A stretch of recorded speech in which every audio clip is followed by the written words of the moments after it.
Bonjour et bienvenue dans cette vidéo dans laquelle nous allons découvrir comment faire pour sortir du métro boulot dodo. Métro boulot dodo est un terme de plus en plus en vogue. Routine pour certains, prison pour d'autres, si cette expression revient le plus souvent, c'est que nous sommes beaucoup, si ce n'est pas la totalité, à vouloir nous en échapper, et pour de bon. La réalité qui se cache derrière est un besoin de liberté de plus en plus important, notre vie ne nous convient plus. Et honnêtement, il y a de quoi la trouver fade lorsqu'elle se résume à prendre le petit déjeuner, et encore, sauter dans sa voiture ou prendre le premier métro, aller au travail, sauter dans sa voiture ou dans le premier métro, manger et dormir. Consommer toujours plus, travailler toujours plus, gagner toujours plus d'argent, etc. Comment trouver un sens à l'existence lorsque notre vie n'est rien d'autre qu'une succession de journées qui se ressemblent ? Si vous vous reconnaissez dans ce cas de figure, il est normal de saturer, surtout quand ce même rituel doit se prolonger jusqu'à la retraite. Et si vous êtes en train de regarder cette vidéo, c'est que vous refusez de faire partie des 99% de gens qui regrettent leur vie une fois qu'ils sont sur le point de rencontrer la mort. Alors comment sortir de ce cycle infernal ? Eh bien découvrez les 9 étapes indispensables pour en finir avec le métro boulot dodo, mais juste avant, assurez-vous de vous abonner à la chaîne et n'oubliez pas de télécharger votre livre offert sur la liberté financière en cliquant sur le lien dans la description située sous la vidéo. Première étape, prendre du temps pour réfléchir sur soi. Si vous avez l'impression d'être le nez dans le guidon et de ne pas voir le bout du tunnel, la première chose à faire est de vous accorder quelques jours de congé pour réfléchir à votre vie et vous poser les bonnes questions. Où en suis-je dans ma vie ? Où est-ce que je veux aller ? Qu'est-ce que je souhaite pour mon avenir ? Dans quoi ai-je envie de m'investir ? Et surtout la question la plus importante de toutes, est-ce que ma vie actuelle me convient ? Savoir d'où vous venez et où vous voulez aller est la première étape pour commencer à vous en sortir. Il est tout à fait nécessaire de réfléchir au mode de vie que vos parents, l'école ou la société vous ont inculqué. Est-ce que vous l'avez choisi ou est-ce que vous le subissez ? Deuxième étape, se reconnecter à son enfant intérieur. De quoi rêviez-vous lorsque vous étiez jeune enfant ? Certains rêvaient de voyager dans l'espace, d'autres de changer le monde, de révolutionner la technologie ou la psychologie, il y en avait même qui ne souhaitaient qu'une seule chose, aider leur prochain.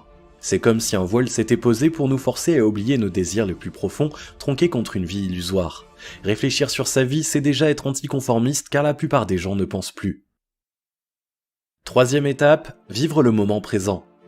Beaucoup de personnes sont tournées vers le passé, beaucoup d'autres regardent vers l'avenir, mais combien réfléchissent à leur présent ? La même question revient toujours en boucle. Suis-je à la bonne place et qu'est-ce que je veux faire de ma vie ?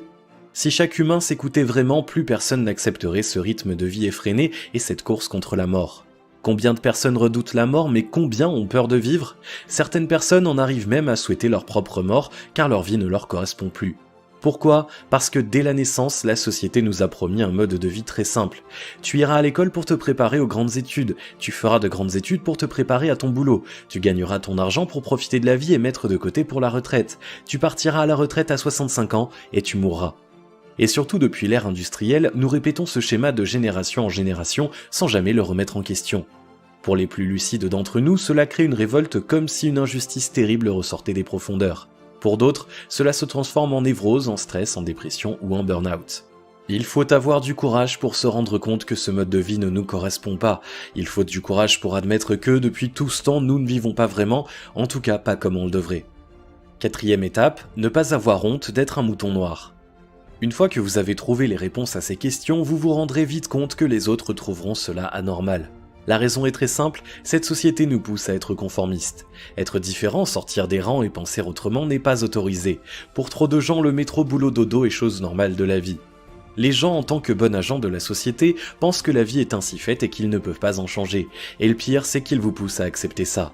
N'avez-vous jamais entendu des phrases comme « Il y a des choses qu'on aime et qu'on n'aime pas dans la vie, il faut faire avec ». Tu devras toujours te coltiner des gens que tu n'aimes pas au boulot. Tu ne peux pas gagner de l'argent en vivant de ta passion. Eh bien je suis sûr que si, ces phrases varient étonnamment entre tu dois et tu ne peux pas. Grand bien leur face, vous ne devez pas avoir peur d'être un mouton noir. Ce n'est pas parce que 99% des gens agissent d'une façon que vous devez adopter ce mode de vie. Vous avez le droit d'être qui vous êtes, même si cela signifie agir autrement que la masse.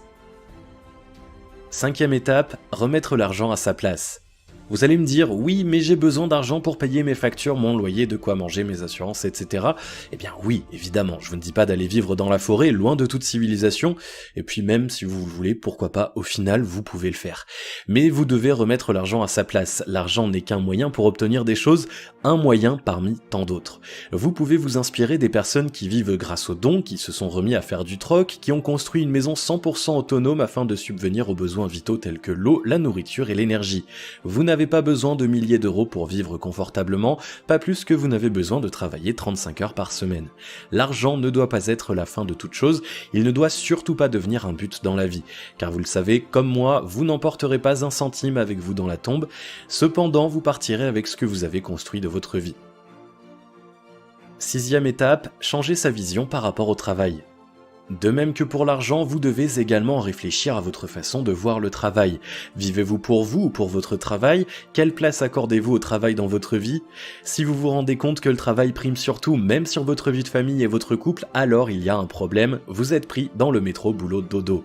Beaucoup de gens tombent en burn-out car le travail ou le métier qu'ils exercent ne fait plus sens. Là encore, ce n'est pas une fatalité.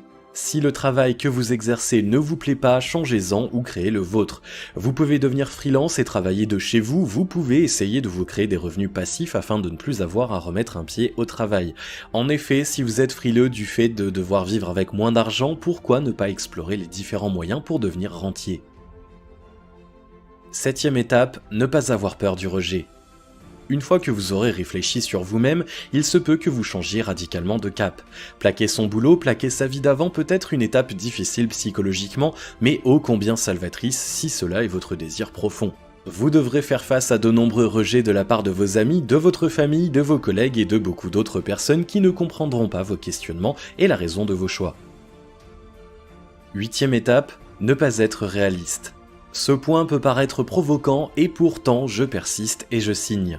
La plupart des gens vous diront que changer de vie est impossible, qu'il faut bien travailler pour vivre, que vous ne pouvez pas changer du jour au lendemain, que ça ne marchera jamais, et surtout qu'il ne faut pas prendre de risques, la routine est bien plus rassurante, paraît-il. Ces mêmes gens se prétendront être réalistes et vivre avec les réalités d'aujourd'hui. Pourtant, vous comprendrez vite qu'ils projettent sur vous leur propre peur. S'ils n'ont jamais osé être eux-mêmes, comment vous encourager à choisir cette voie plutôt que la soumission à un système qui ne vous convient plus? Eh bien, ils ne le peuvent pas, tout simplement. Vous devez donc oublier cette idée de réalisme car c'est un non-sens. 9e étape, ouvrir son esprit. Ce point pourrait être la conclusion de tout ce qui a été abordé dans cette vidéo. Pour sortir du mode de vie métro-boulot-dodo, il n'existe qu'une seule règle générale, ouvrir son esprit. Changer sa vision par rapport à la vie, par rapport à l'argent, par rapport au travail, réfléchir sur vous-même et en tirer les conclusions nécessaires demande une ouverture d'esprit que la plupart des gens n'ont pas. Si vous ouvrez les yeux, vous verrez qu'il y a 1001 possibilités différentes de vivre votre vie et vos affaires. Il vous suffit de cueillir ces opportunités en osant dire stop à votre vie actuelle. Vous l'aurez compris, ouvrir son esprit, c'est aussi pouvoir faire preuve d'assertivité et d'oser dire non lorsqu'une situation ne vous convient plus. Vous êtes le seul maître à bord, personne n'a le droit de vous dire comment vivre votre vie. La plupart des gens ne comprennent pas ça. Pourquoi? Parce qu'ils ont laissé les autres et la société être maîtres de leur destin. Parce qu'ils ne s'aiment pas assez que pour exiger à eux-mêmes le droit entier de pouvoir être soi-même. Conclusion. La vie n'est pas un long fleuve tranquille, mais elle l'est encore moins lorsque votre vie n'est plus votre vie. Comme le disait un célèbre slogan des années 68, ce n'est pas une révolution, c'est une mutation. Si vous avez aimé cette vidéo, merci de liker, partager, commenter et surtout vous abonner à la chaîne.